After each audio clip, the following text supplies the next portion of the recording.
Alright, what's up guys? This is the review of the newest game, Outriders, that just came out yesterday as I am recording this right now.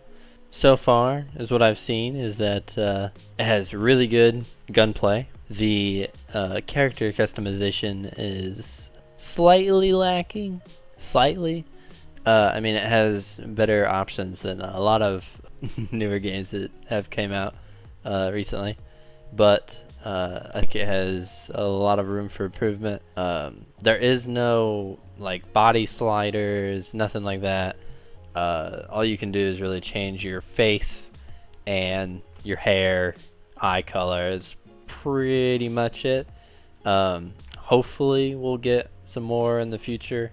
I don't know exactly what updates they're planning for this game. Hopefully they'll be planning a decent amount and keep it updated. Hopefully this won't turn out like Destiny, or where they make everything ridiculous priced and all that. The beginning of the game starts off pretty solid. I experienced in my playthrough a decent amount of bugs. Not game breaking by any means, but they were there, and for a $60 game they made their presence known. I had an issue where my HUD at the very beginning of the prologue did not show up whatsoever. I had almost no HUD. I had no crosshair. I had there were options where it wanted you to press E. It wouldn't tell me to press E because E just didn't show up. Things like that. It's a little choppy when it comes to cutscenes. Cutscenes are they're locked at 30 frames a second. I couldn't get them to go to 60. The rest of the game ran at 60 for me perfectly fine. My settings were on ultra. Everything was on ultra. Game looked phenomenal. I did have some choppiness here and there, but that was during a 3 co-op gameplay, and there were a zillion mobs on screen, and that's expected. It's actually decently optimized for what it was, in my opinion.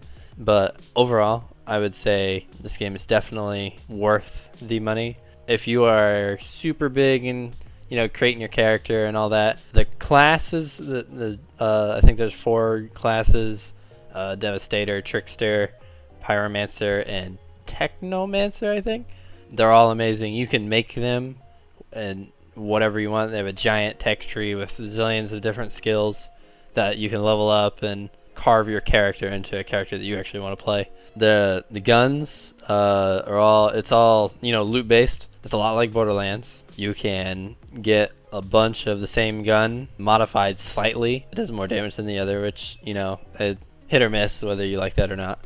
I mean, it is obviously a looter shooter. The story, I would say, is okay. I mean, there was a couple of times where I was like, oh shit, like I didn't expect that to happen. But other times it was lacking in narrative. The graphics are decent. They're cartoonish, but they're definitely there. The overall gameplay, I would say, if you've ever played Remnant from the Ashes and Destiny and Gears of War combined, is this game in the overall gunplay and gameplay.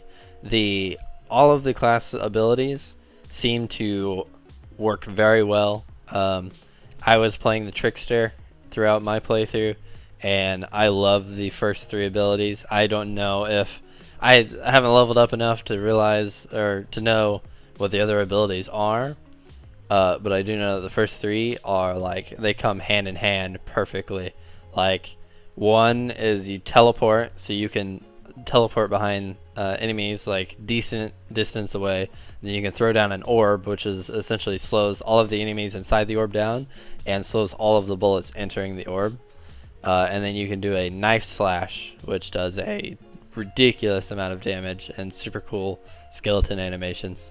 I haven't played any of the classes, but I know the Trickster is very fun to play. Armor and stuff seems pretty cool. I haven't gotten far enough to really see what all the armor has to offer. I do know that when I actually finished my little run, I had some pretty cool cloth looking armor, but I was fighting enemies where I was a little bit jealous of their armor. I was like, I really want their armor. But other than that, sniping seems pretty legit.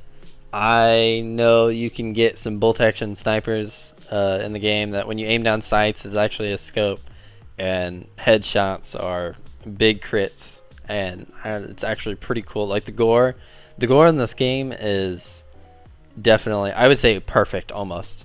It's not too much, it's not too ridiculous, but it's also like it's offering something. Like it's not, non-existent. If you shoot someone's head, their head's probably going to pop off. You can shoot and slice people in half depending on what abilities you're using. You can shoot their legs off the shotgun, stuff like that. The part in the story where I'm at, it's just getting exciting, I would say, for my standards. The resources in the game are actually pretty unique. Instead of getting like gold or silver or something like that, you actually collect bolts and leather and iron and a couple other resources. I forget which ones, but with all these different resources, you can then make armor and weapons of like different tiers and upgrade them to make them like ridiculous. The game also has a replayability of like the tier that you're on. Essentially, it has like a world tier where if like you're on tier 2, it'll give you certain bonuses, but the enemies will be, have different bonuses as well, so they'll be a little bit more challenging. And the tiers go all the way to like, I don't know, 16 or something like that, like something ridiculous. I've only gotten to like 15, not even 15%, probably like 5% through the game, and I've had a blast. I've had an ultimate blast. I was a little iffy about the game in the very beginning because of the bugs I was experiencing. It definitely threw me off slightly because I was like, the whole game is going to be like this, and this is going to be oof. But then I got out of the prologue. Everything seemed to really fix itself when it came to bugs. And then all of my friends who I was playing with said that they didn't really have any issues I had, which is a good sign, But definitely bugs are out there, and they're not super common, it sounds like, but they are out there. And I haven't witnessed any game-breaking bugs. But I did get to an area in the prologue where I had to break this barrier, and I had no idea how to do it because my HUD was completely gone. It wouldn't, like, there was no pop-up, like, press this button or anything like that. So I had to actually look in the controls to figure out, what button to press and all that.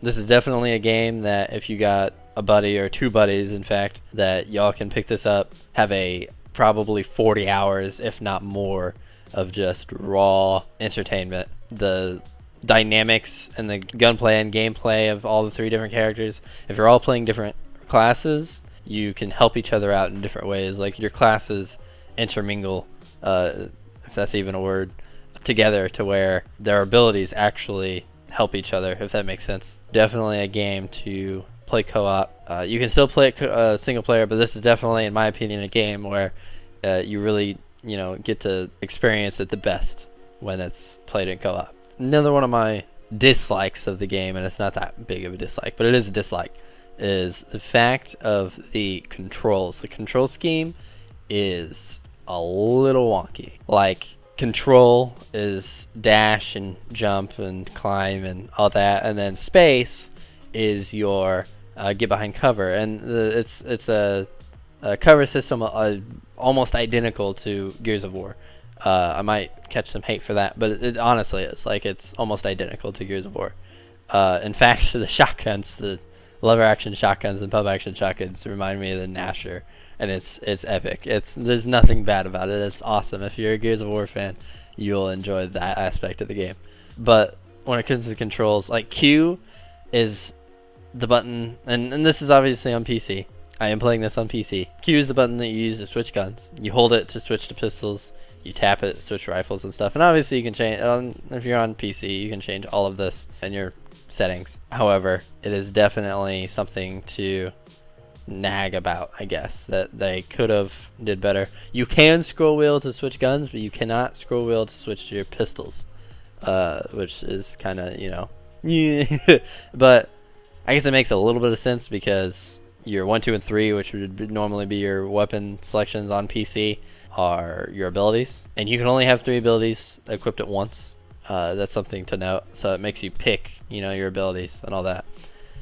But other than that, I would say I would give this definitely a 7 out of 10, maybe an 8, depending on, it all depends on where they take the game, because the game definitely is good where it's at, but it feels like it needs support or it's going to die like in a year. It doesn't seem like, with the narrative as strong as it's throwing at you, I think it would be a little rough to replay 2 or 3 times. So it's definitely a game that would benefit from DLC. But other than that, I hope you guys enjoyed my thoughts on the game. I hope it helped you make a decision on whether you want to buy it or pass on it. I mean, there is a free demo you can download that allows you to play the prologue and a little bit of other side quests, and your character does carry over if you do decide to buy the full game.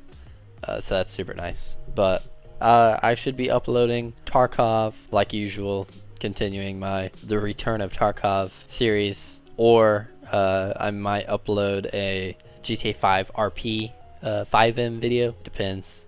I just hired an editor. I'll link him down below. That's a wrap.